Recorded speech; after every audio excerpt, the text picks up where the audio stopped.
Okay, guys, welcome back. Fucking again. So guys, welcome back to the Iron Chronicles. This is episode 2 of the new Iron Chronicles. Yeah. But for frame of reference, I don't know when this is going to be coming out, but we were shooting part 2 of episode 1 with Phet. Like, how many times did we try that? 3 times. And 3. Cameras overheating, SD cards being full, despite the fact that they weren't full. Yeah. But our lovely, beautiful Theuns came all the way here, and we're gonna give this one a go. I don't know. I have a feeling it's gonna work. Hey, you just say how beautiful Theuns. He is beautiful. Pro Theuns. Please put some respect on that name, man. Feels weird hearing that. Even in like the Instagram bio, see it. When I go to my page, I'm like, okay, it's there. Have you put it there now? Yeah. After he did it, because I was waiting on him to do it. Excellent. Yeah. So, yeah, I mean, this is why I think, like, for me, it's so important that we get this done now, get it done early, because the weekend was such a big day, and there are going to be so many shows coming up. It's like the NPC show this weekend, then, in a few, I think it's like 5 weeks from then, it's Pro Divas. Yeah. Then it's the PCA show. Then there's going to be... well, then it's October, but that's Cape Town, and I don't think you've got athletes there. Yeah, but then IBFF will be doing... they have Fire and Ice. Yeah. They will have All Africa. Then it will obviously be the Pro Qualifier at the end of the year, and there'll be all the clients overseas competing. So I want to get this done now so that it's hot and, like, I mean, it happened on the Saturday. The thunder doesn't get stolen. Exactly. You know what I mean? It happened on Saturday. So it's very... I mean, you made 2 athletes pro in one day. Yeah. I mean, I wouldn't put all the responsibility on myself. I get it. No, not responsibility, but it's surreal. It's surreal. You guys did also execute. Yeah, but I mean, when you look at it in a certain way, it's that I have a number of athletes competing all the time. You see, this is the thing, dude. It's bodybuilding it's an amalgamation of so many different factors. So it's like, yes, did you get coached right? Did you have the right strategy? But did the athletes implement and execute as they should? But also, and one of the things that a lot of people don't want to really talk about is, does the athlete actually have the potential to achieve that? Yeah. Because I've had a lot of athletes in the past that have executed fantastically with a great strategy, and the look that they have presented has been the best look that they could possibly present, or at least close to it. But at that point in their career, or maybe at any point in their career, they maybe don't have the genetic potential to turn pro. Yeah. That's what you have to acknowledge.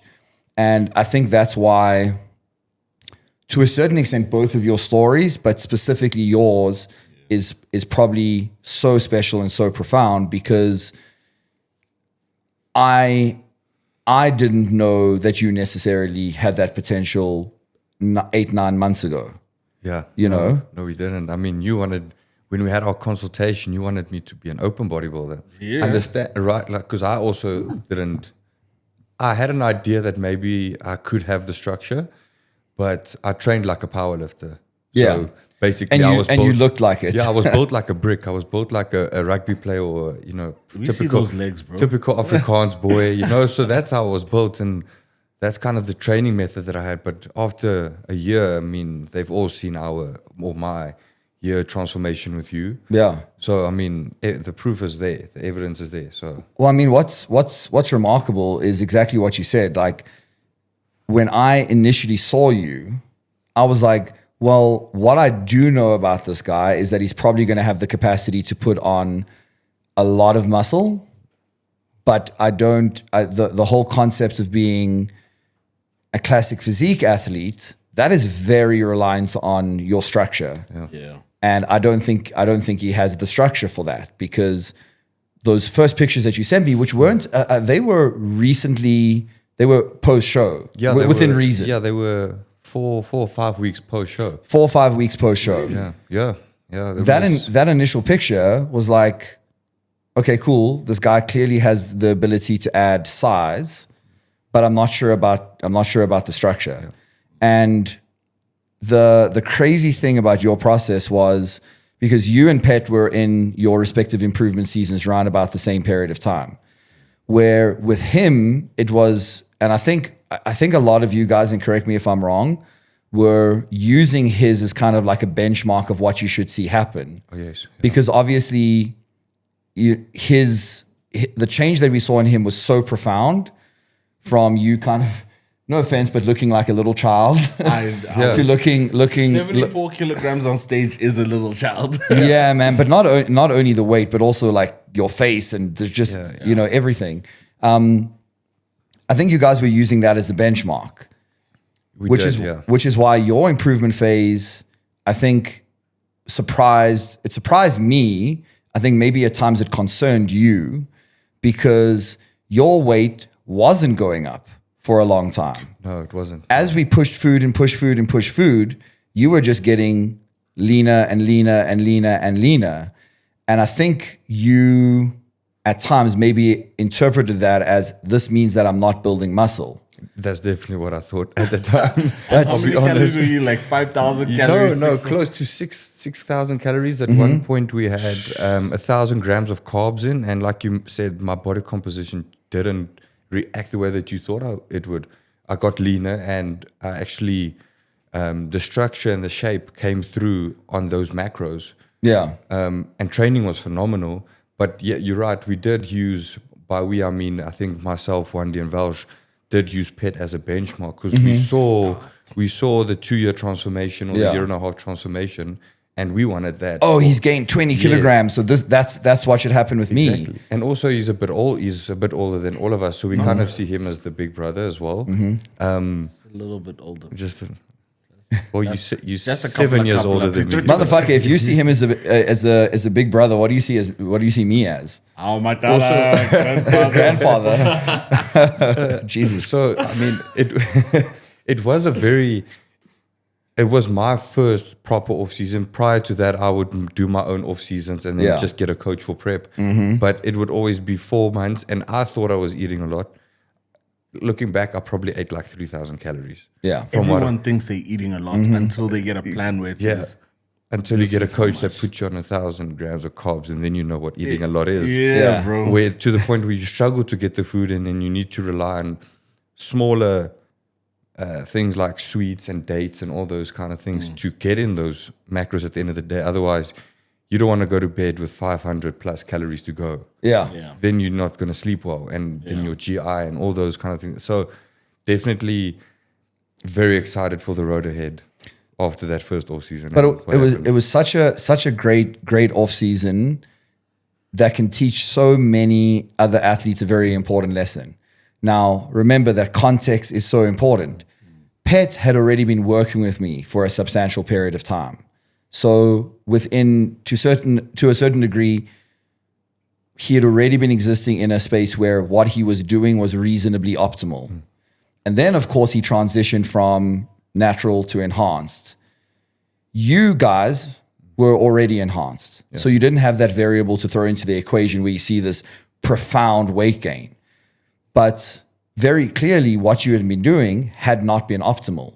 Yes. Because if it had, there's no way that you could have gone through almost a year's off season and barely gain a kilogram versus when you started. Yeah, true. Yet, clearly have developed a huge amount of muscle tissue.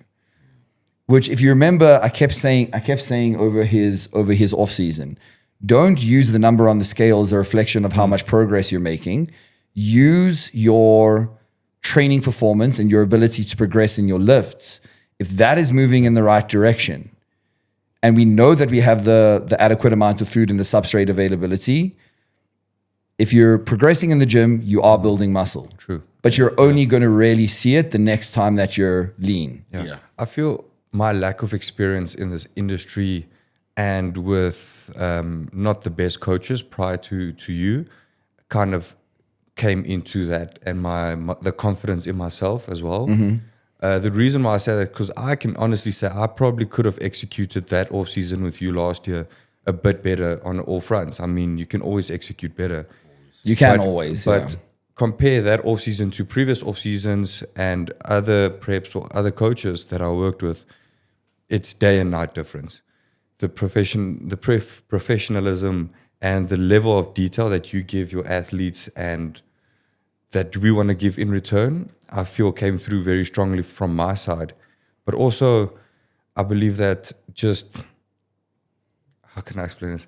Knowing what the end goal was, whereas in previous off seasons, it was like, you just want to get big. There's no real number that you want to hit. There's like, let's just get as big as we can for this show, and it's a regional, and then we'll do a 16-week prep where your protocol is sent out 16 weeks ahead, which is crazy. You mean all 16 weeks? Like, this is exactly what the next 16 weeks are going to look like. Literally what happened. So my fuck biofeedback and like what your updates say. Like, I know exactly what's going to be happening for the next 4 months. It's crazy that you go from like that. Like, I'm not only a coach, I'm psychic. This 16-week plan is like, this is exactly what you're going to do. Then Matt, who goes, so today and tomorrow we're going to do this. Then you get your check-in tomorrow. He's like, actually, we're not going to do that again. You're like, I was planning on eating 500 carbs today. Now I'm on like 200. I get that. But you raise basically like I think the most important point, because as you go on in time now, a lot of people will be asking you about your prep. And, what PEDs did you use? What did you do for this? What is your peak week like? In reality, that is the less important factor. Yes. What they should be asking is, what did you do in your off season? Yes. What did you do in your improvement season? And the level of execution it took. Yeah. Treat your off season like a prep with some leniency, some flexibility, some wiggle room to still enjoy social events, all those kind of things, but still be tracking your macros when you go out for dinner or breakfast with family and friends. Still hit your steps, still hit your water intake, and prioritize training.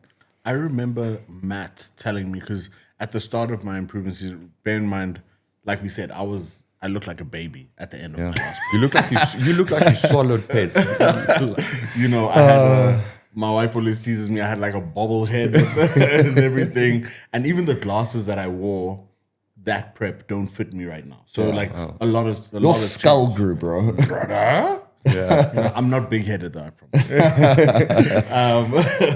But I remember Matt telling, because I'd be so hard on myself, because the gap between myself and the guys in the NPC, which is the benchmark for me, right? The top athletes in our country, overseas, in the pro ranks. I'm just like, that's the standard I want to chase. And I knew I was competing at like 14 kilos below my stage weight. So I was trying to execute in the off season as if I was on prep. And Matt had to tell me, like, dude, listen, I know you want this, but you can't be stressing yourself to execute on this level even when you're in the off season, because when you're on prep, it's going to be even harder. So yes, execute at like 99% or 95%. 90%, man, 90%. And you gave me that leeway for me to be like, okay, I can still go on dates. I can still... That's very true. I feel that also comes with experience and time in the industry and understanding and trusting your coach.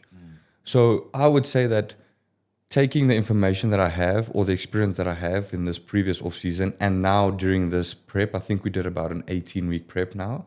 More like, I don't even know what the timeline was, but to be plus minus. I mean, what I would be interested to know is, how many weeks in an actual deficit were you over that period of time? Yeah. Because a lot of people hear, it was an 18-week prep or a 20-week prep, and they're, oh my God, like I could never prep for that long. I hear that, but what they don't take into account is that the 18-week prep or the 20-week prep is that because you're also building in mark peak weeks, diet breaks, deloads, high days, etc. It's long because you're trying to make it not as fatigue intensive. Sorry, just to jump on there, is that when we calculated on show day, right, we looked at the transition phase from November for myself into December.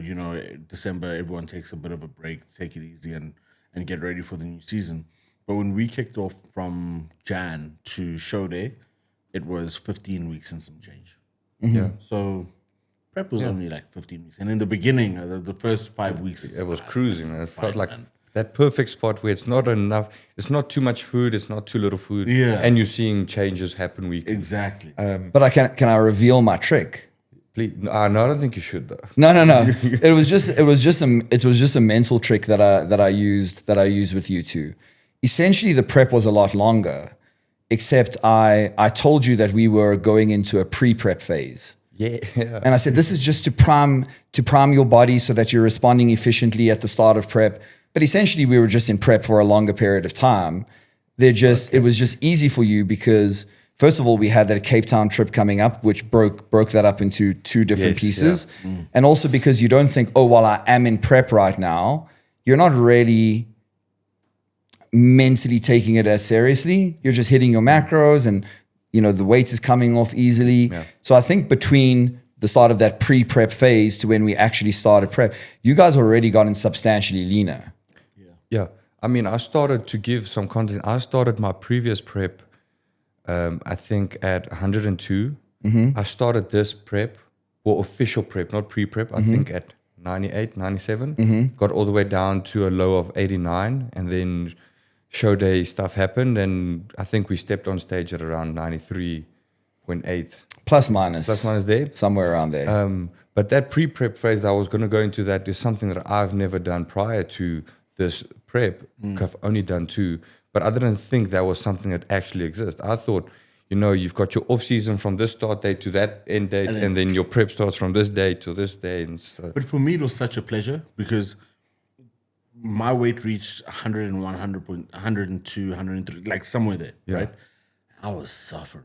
I was like, bruh, I don't know how people stairs are your enemy, bruh. And your wife was suffering. And my wife was suffering. And tying your shoes. Tying shoes, all of the stuff. When that pre-prep phase came around, I was like, thank you so much, because now I can get some weight off me. Yes. I can get comfortable. Your clothes aren't as tight. Your belly isn't feeling as big and as bloated.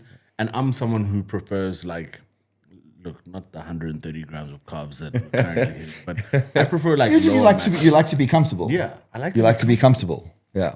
I feel that level of execution does come with time and experience. We spoke about, I don't know if you can recall, during the off season, we came to you a few times and saying, how do athletes like a Keon make the drastic changes that they do in such a small period of time? And you said, it's purely just doing the basics every single day, day in and day out for a prolonged period of time. Yeah. I don't see myself, well, last year now I kind of do, but executing at that level for so long. And it's like you said with our conversation this morning, because a prep is off season is so long, it's hard to stay focused and execute for so long at that level. There's no end goal. There's no prize at the end of it. Exactly. I think that you have to have very, very different standards of what great execution is during a prep versus what great execution is during a extended off season. Where on a prep, obviously, or even in a fat loss phase, if you're just doing it as a lifestyle or gen pop individual, is meticulous attention to detail and everything needs to be perfect. But you can do that, or you should be able to do that, because it is for a predefined period of time. Yeah. So you always knowing, hey, this is just for 12 weeks, this is just for 14 weeks, it's just for 16 weeks.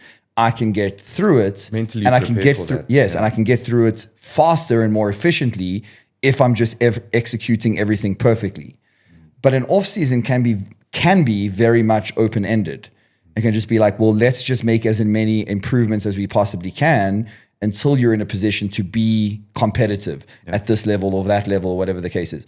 So because you don't have that time limitation, and because you also don't have the consistent visual feedback on a weekly basis of, I see the difference, I see the difference, I see the difference, of course you're going to lose focus. But we can only be 100% dialed in on something if it's for a transient period of time.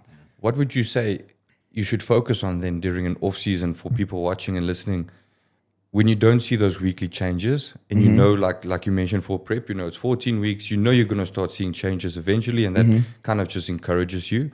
What would you advise athletes in an off season to focus on to keep them going?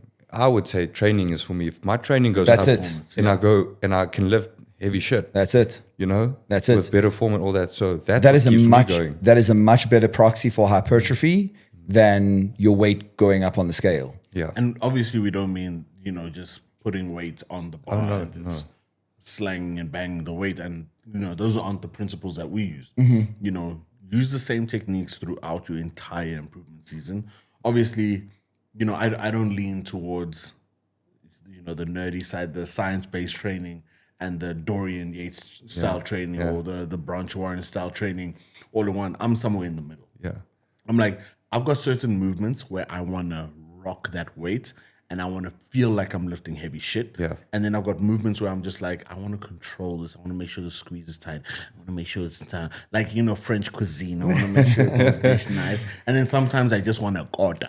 I just want to bunny chow and I want to feast, you need to have a little bit of both. Because I started bodybuilding because I just love to train. Yeah. I just love being in the gym, lifting heavy shit, obviously looking at yourself in the mirror and, feeling good and stuff. But I loved it because I was lifting heavy stuff. I mean, now... You can always lift heavy stuff though, but you can lift it under good execution. Exactly. Yeah. Now I'm lifting for some exercising, I'm lifting less weight than I did when I first started in 2013.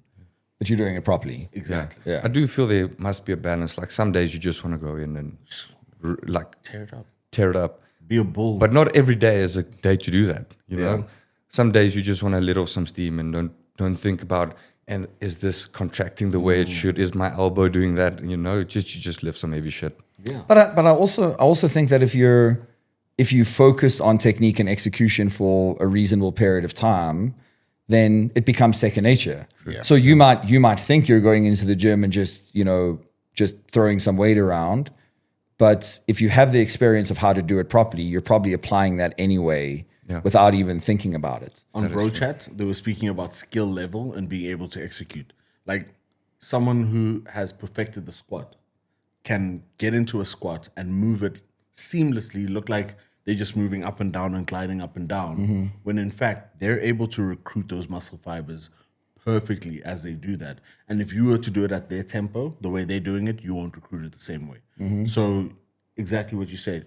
The more you increase your skill level in your different lifts, the more you can have the opportunities to slang and bang the weight responsibly, get the activation you require, and still make the progress. That's a very good point. I think a lot of guys look at trained by JP and think they can train like that guy and grow like him. No, that's not the case. No. That guy is a freak of nature. Yeah. And he's been training like that for his whole career.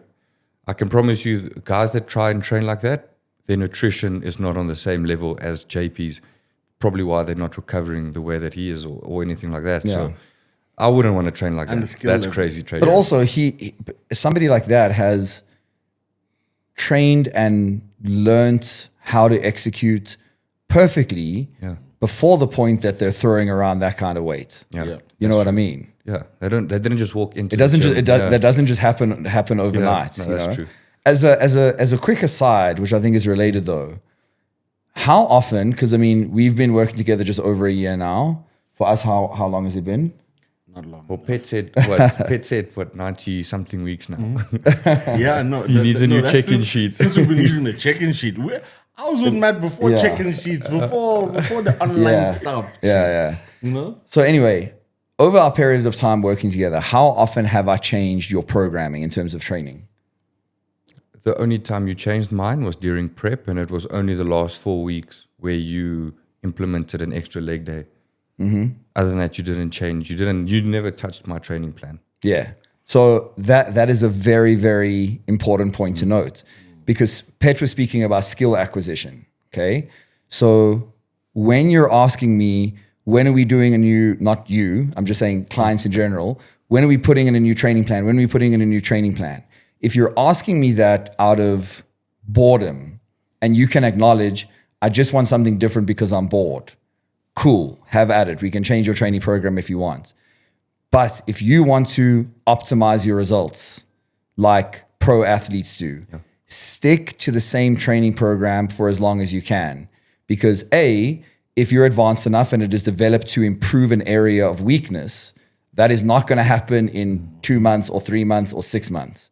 Number two, changing your training plan at the end of the day is actually shooting yourself in the foot, because you are perfecting these certain exercise selections and movement patterns to optimize your physique, weak points versus strong points, etc.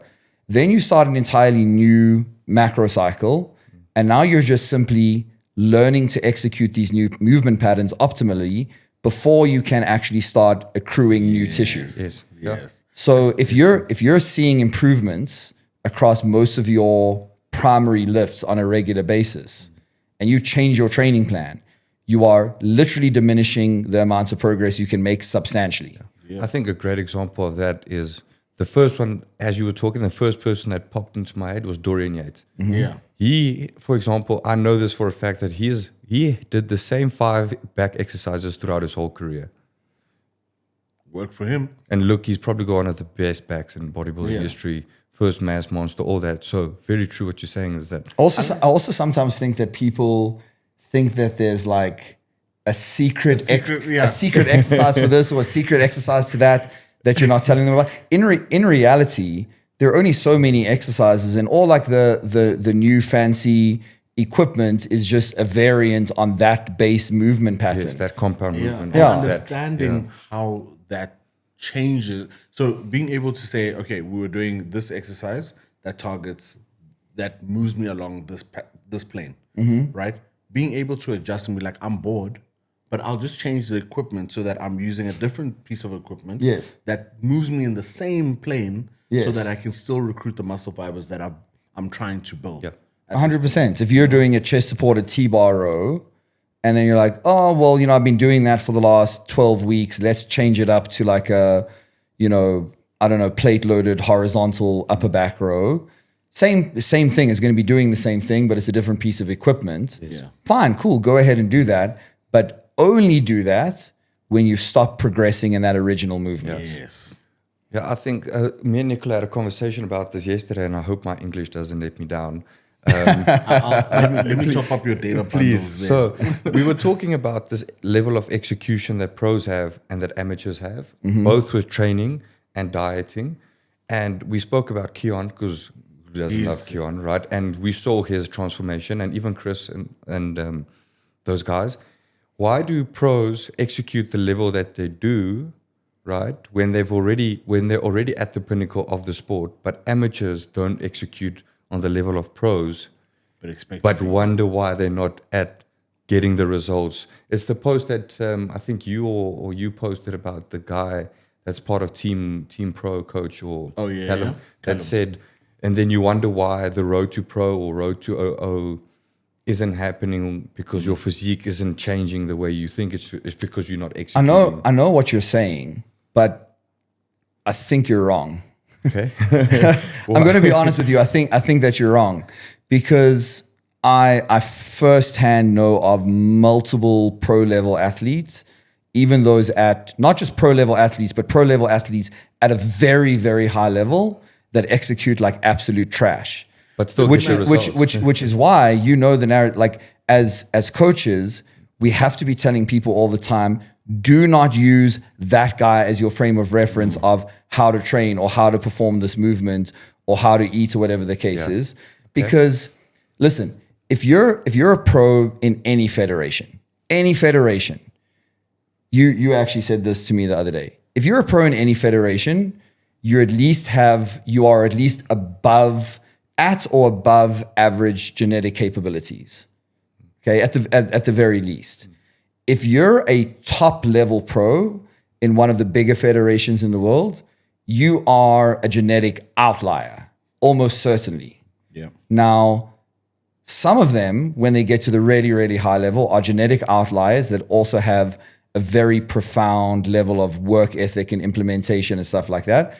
But there are such genetic outliers, which a lot of them are, that can get to that level and stay at that level and even win at that level with suboptimal execution. Yeah. I think the point, I fully agree actually, the way you explained it. I think the point that I'm making is that I think that amateurs try and get the results that pros do without having that solid foundation of what bodybuilding to its core is. Yeah. Like the nutrition and the training.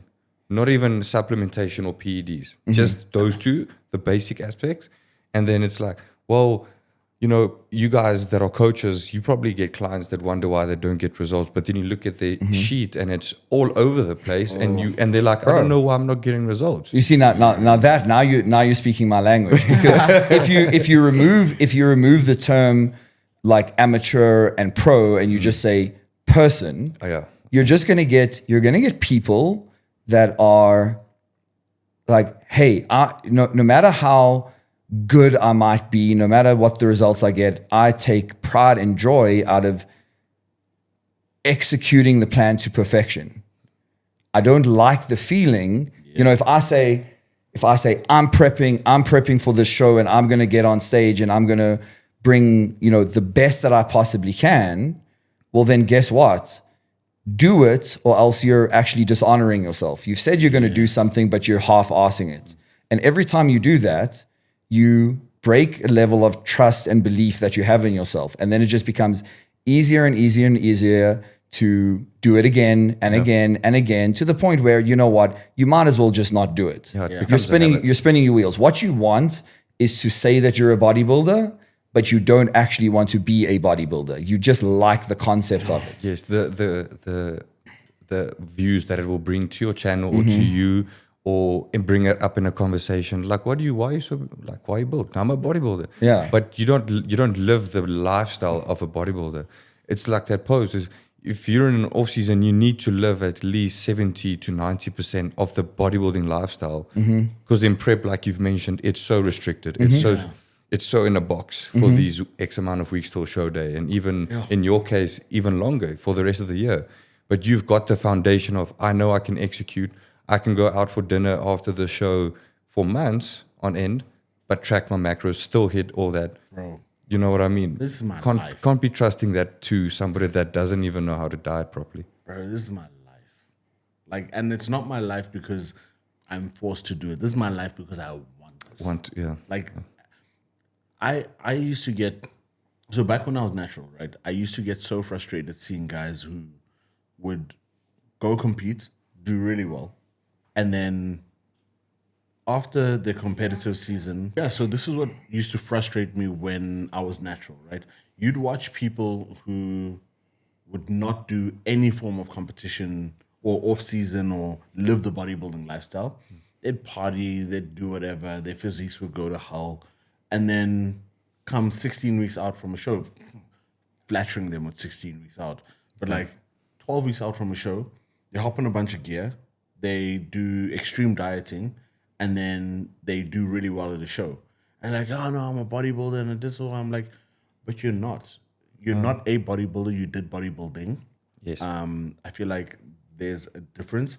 And it just used to upset me because if it's something that you love and it's something that you're going to be consistent in, do it the right way.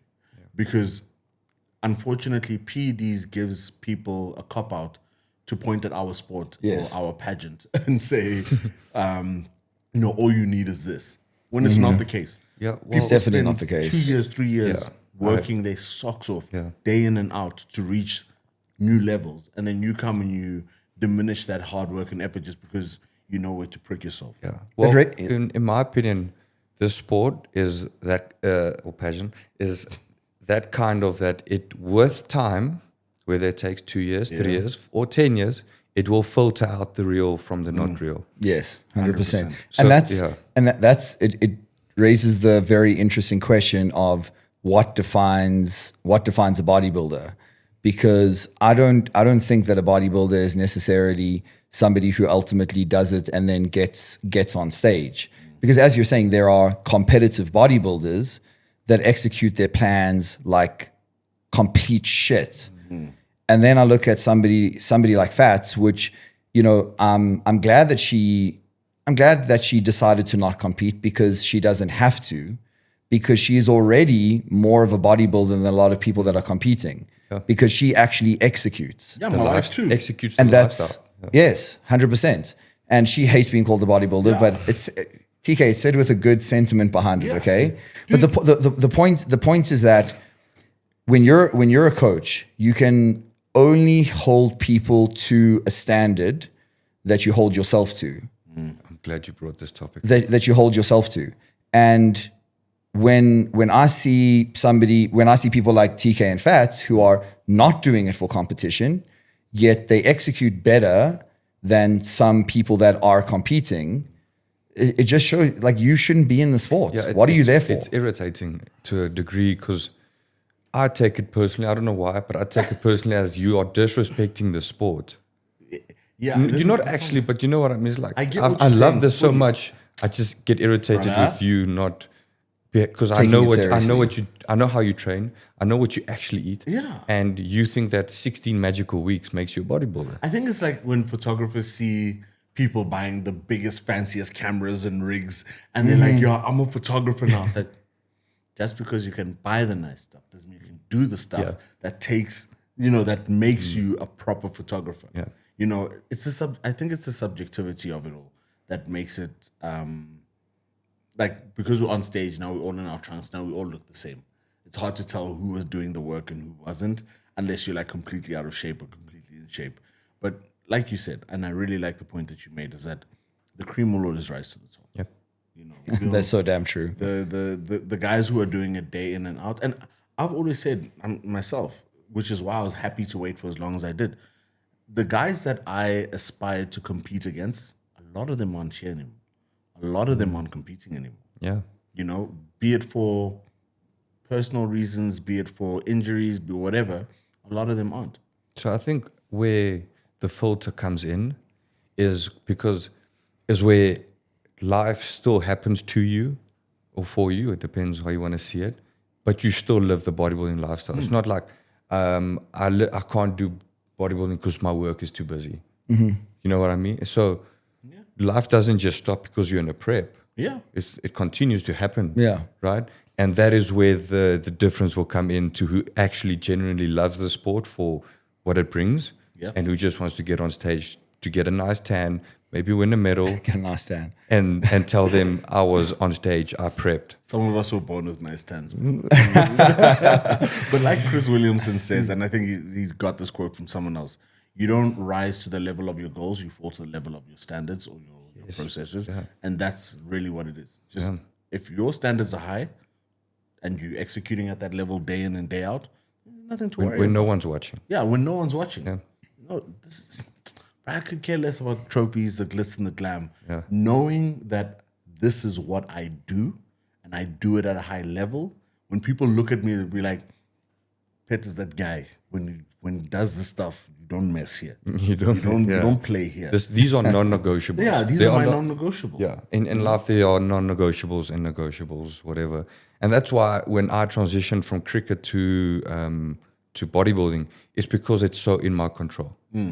The results that I get are determined from how hard I work and how much I put in, right? Regardless whether I win now or later, which I did win. Yeah, you did. The third show, inevitably it will happen because the work will be put in. It's not like in some cases you're just born lucky or some things are handed to you on a silver platter. Bodybuilding is not that.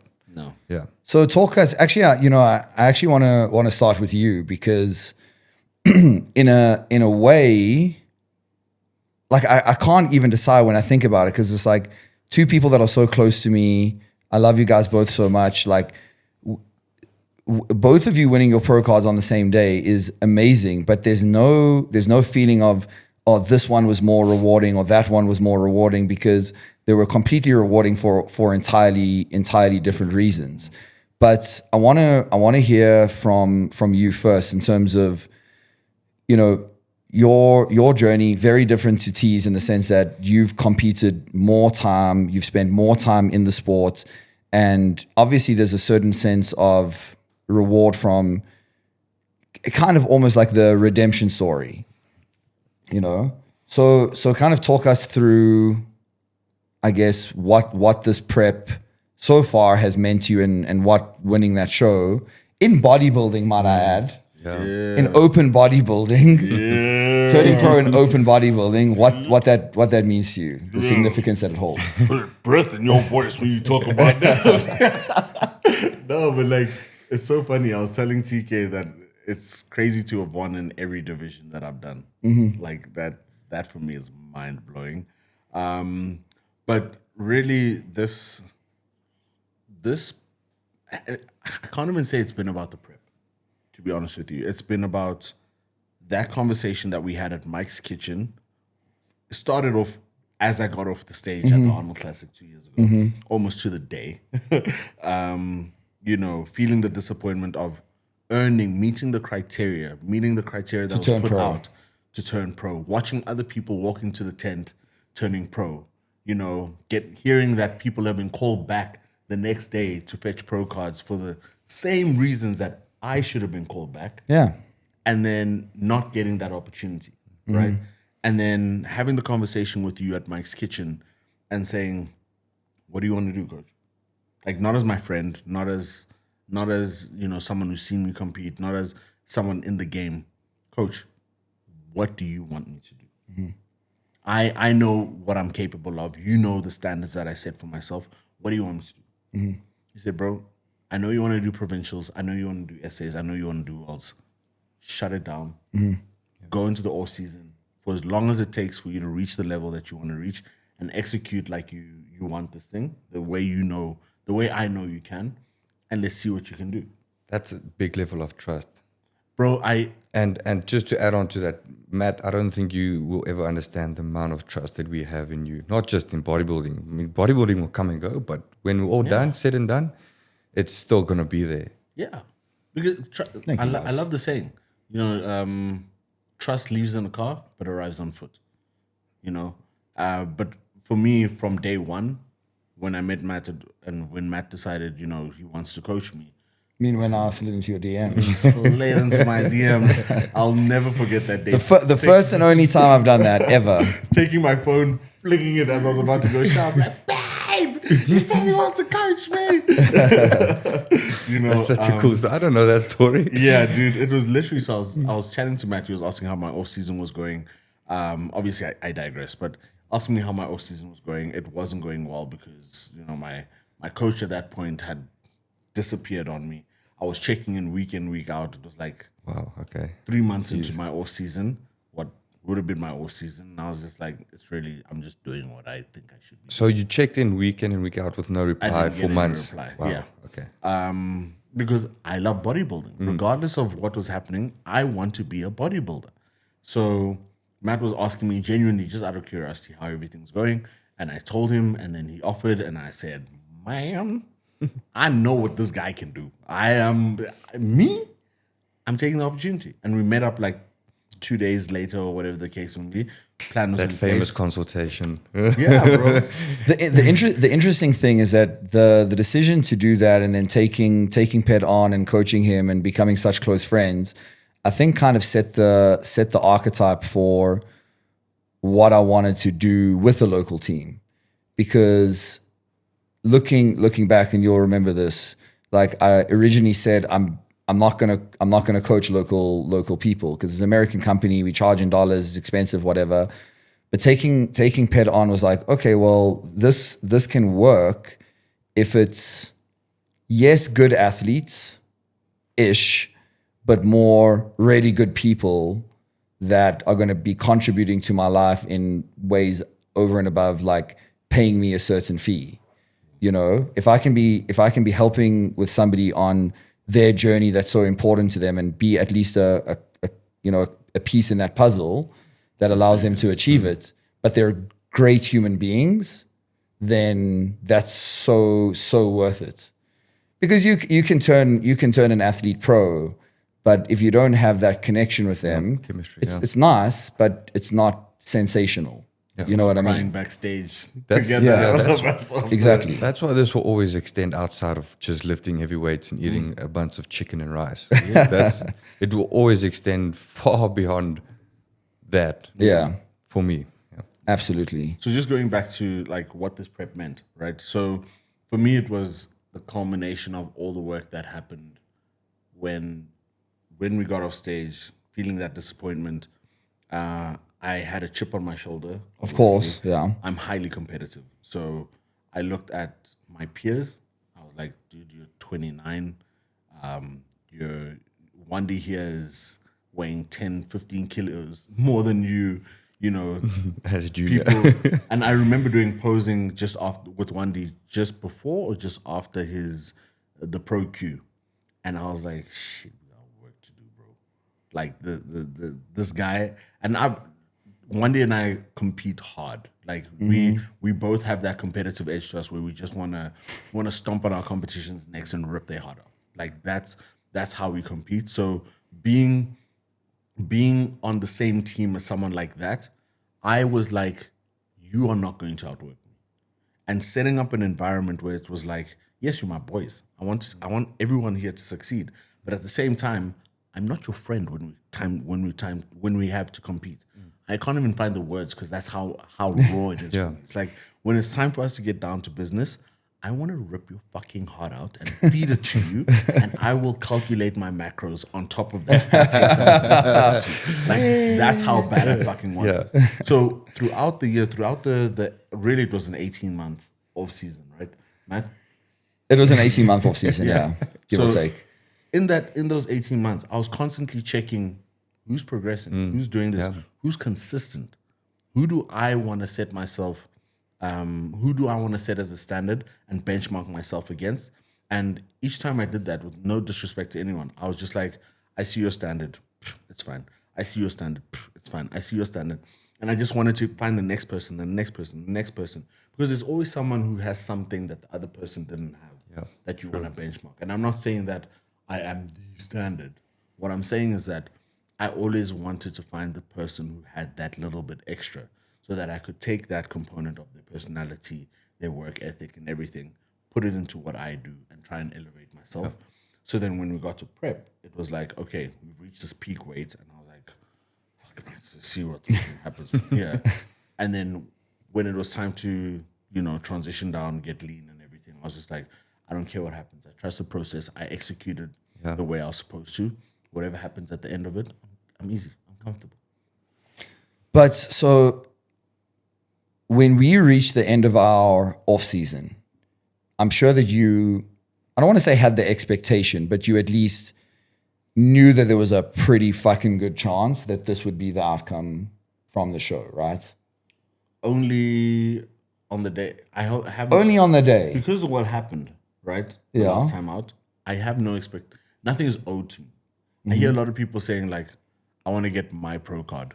It's not your pro card. Like, it's not yours. It's a pro card. You want to get a pro card. If you're the best person on the day, then it will be yours. But sometimes even if you're not the best person on the day, it still might not be yours. Okay, so let me rephrase this. So for somebody who has competed as a natural at like 18 kilograms less muscle, but who has still basically won most of the shows that you've done, won overalls, etc., you didn't have the expectation that with 18 kilograms more muscle, you would win that show and turn pro. That show, yes. Okay. But that for me wasn't the standard I was chasing. For sure. For sure. So for me, it was like, if I turn pro there, fantastic.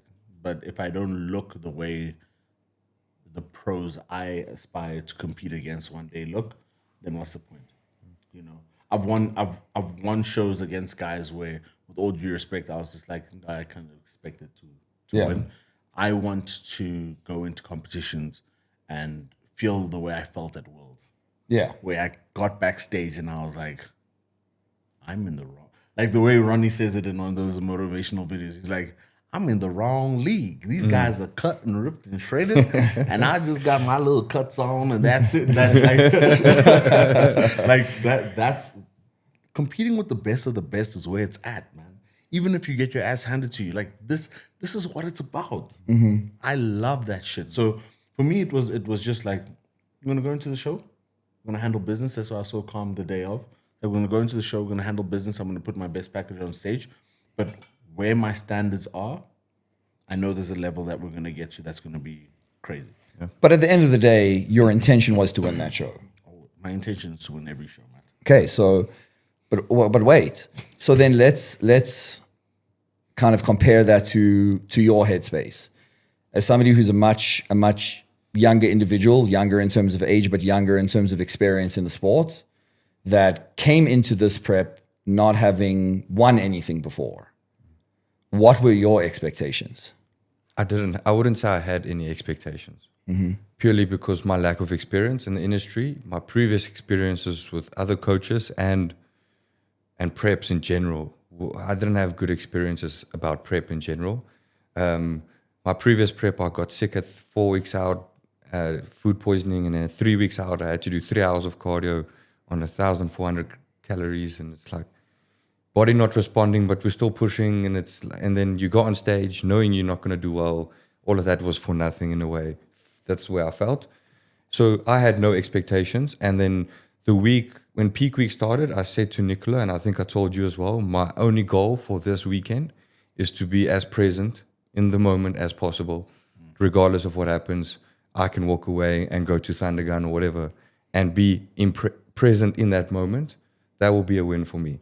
And I think that is why the pro card actually hit me like yesterday or whatever, because I was so present in the moment that it was surreal at the same time. I don't know if that makes sense at all. It was just like, we didn't plan for this. It's my third show at 24, third prep with a new coach, first prep with a new coach, first peak week, whatever.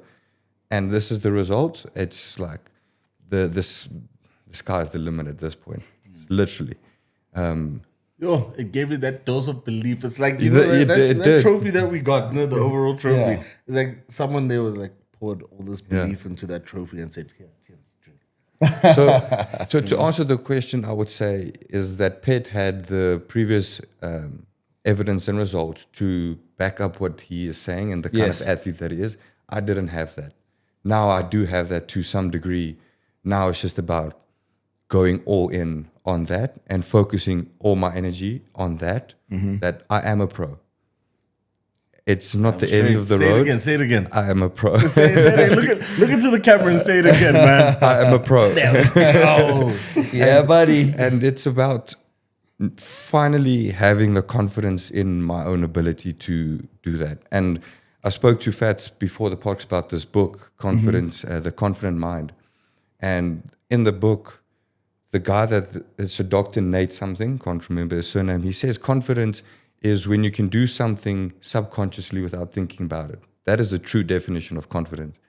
So going on stage, hitting poses subconsciously without thinking whatever, that is true confidence. And I believe that on the day, I had the most confidence because I knew that the look that I brought and in my coach, those two together, regardless of what happens, I've done the work.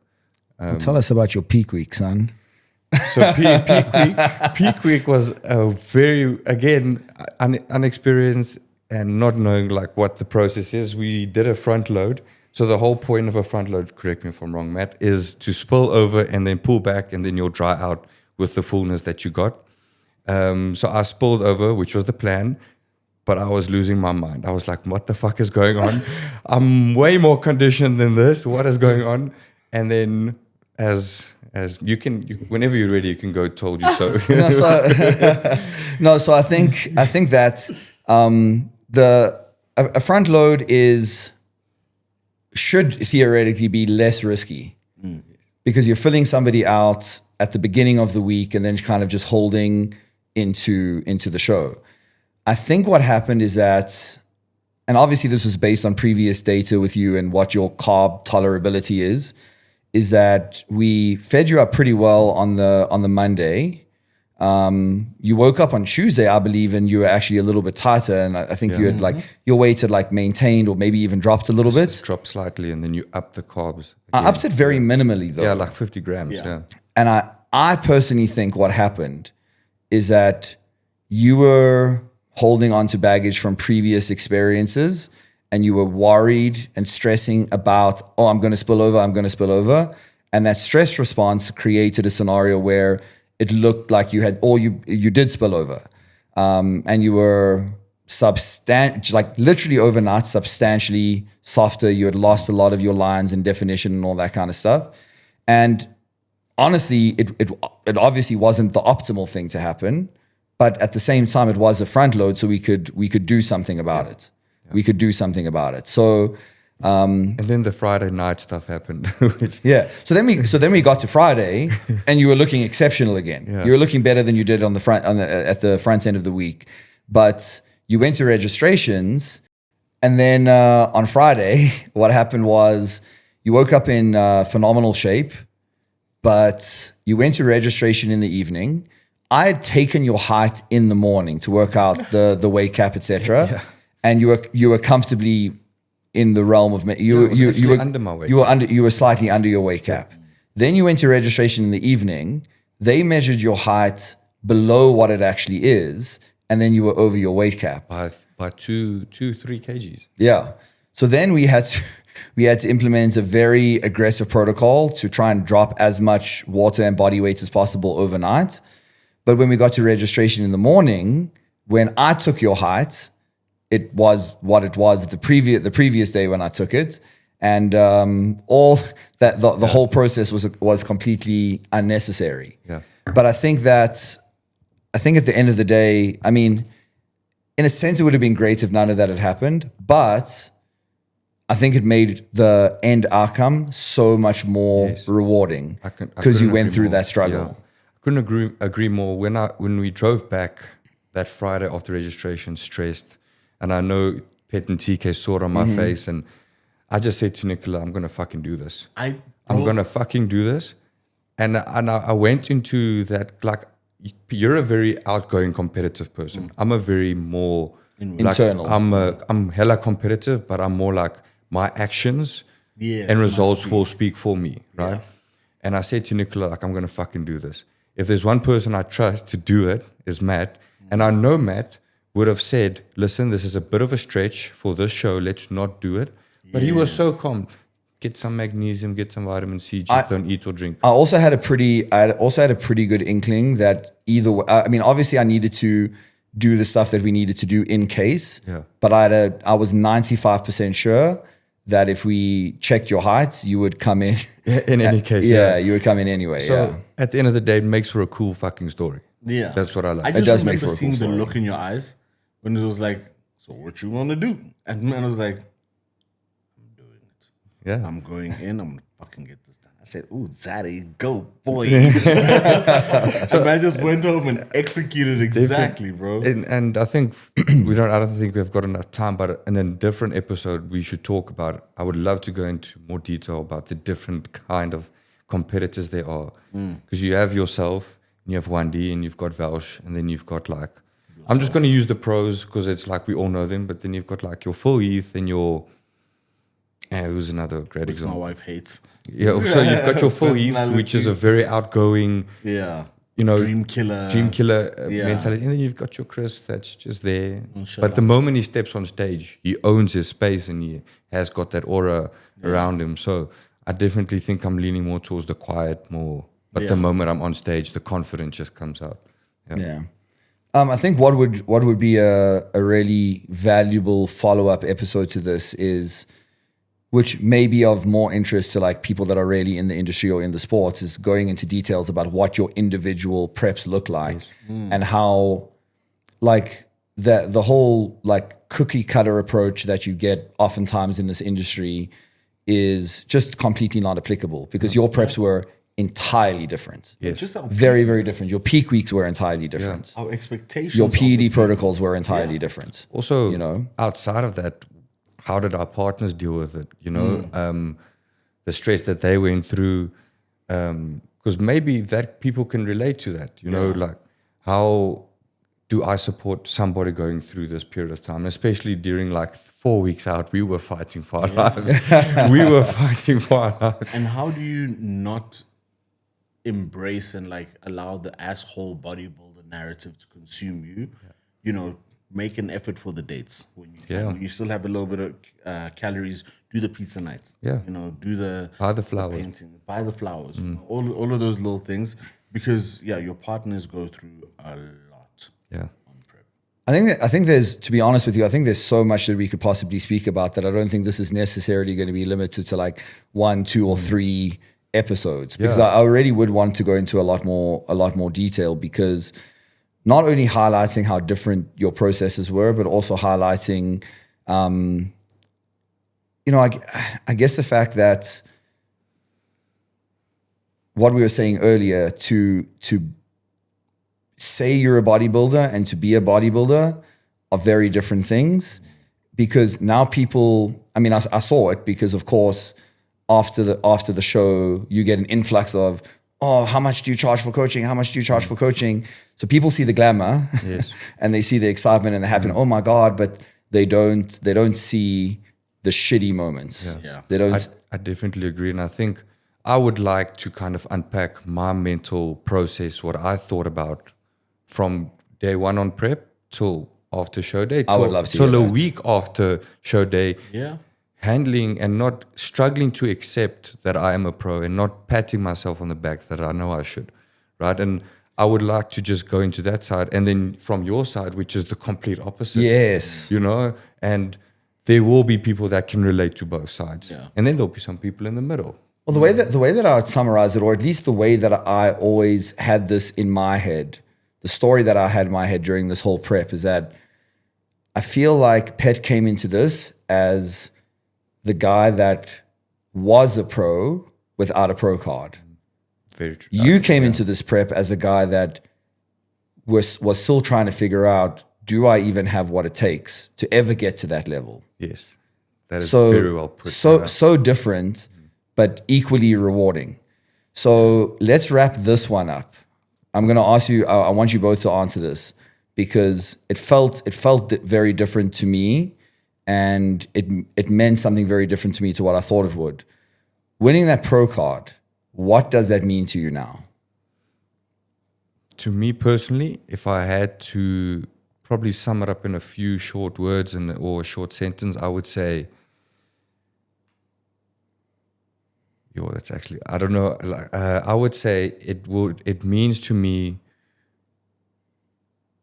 smile, you're beautiful. You know that 4E thing? Smile, you're beautiful. Oh, if you To don't finally, know the story, please. finally have the evidence that I can believe in myself. That is what it means to me. There we Like go. that is the physical evidence that you can believe in yourself. You've got the structure. Yeah. You've got the shape. You need the size, but that will take time and you'll get there. Yeah. You've got the coach. You've got the support structure. Now fucking believe in it. Smile, you're beautiful. Yeah. Smile, you're beautiful. That was definitely the right answer, because I always thought with you, like once I got to know you, I was like, the only limiting factor to this guy is that he's too much in his own head about can he do it. Yeah. Instead of just executing, he's worried about, will this actually lead to anything worthwhile? Yes. So I'm so glad this has happened to you now early in your career, so that you can forget about that and you can just focus on executing. Yep. You. What did it mean? Yeah. For me, it felt like the last dance. It felt like Closing a chapter. It felt like closing a chapter. It felt like everything. It felt like a boy becoming a man, Okay. but like in the sense that, Quite literally, that is the case. I started off doing classic bodybuilding. Yeah. Because I couldn't even make weight for classic physique. And, in my first season, which was a great success, ended in a bit of disappointment at Worlds when I beat myself and I was in my own head, right? Then the second competitive season where you win Sunfest, overalls, all of that, and you get to, you win classic bodybuilding, Arnold Classic, whatever, meet the criteria for a pro card, doesn't quite happen.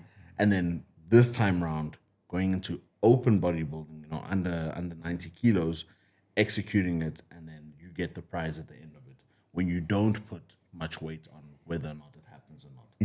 And it was like, we've done it.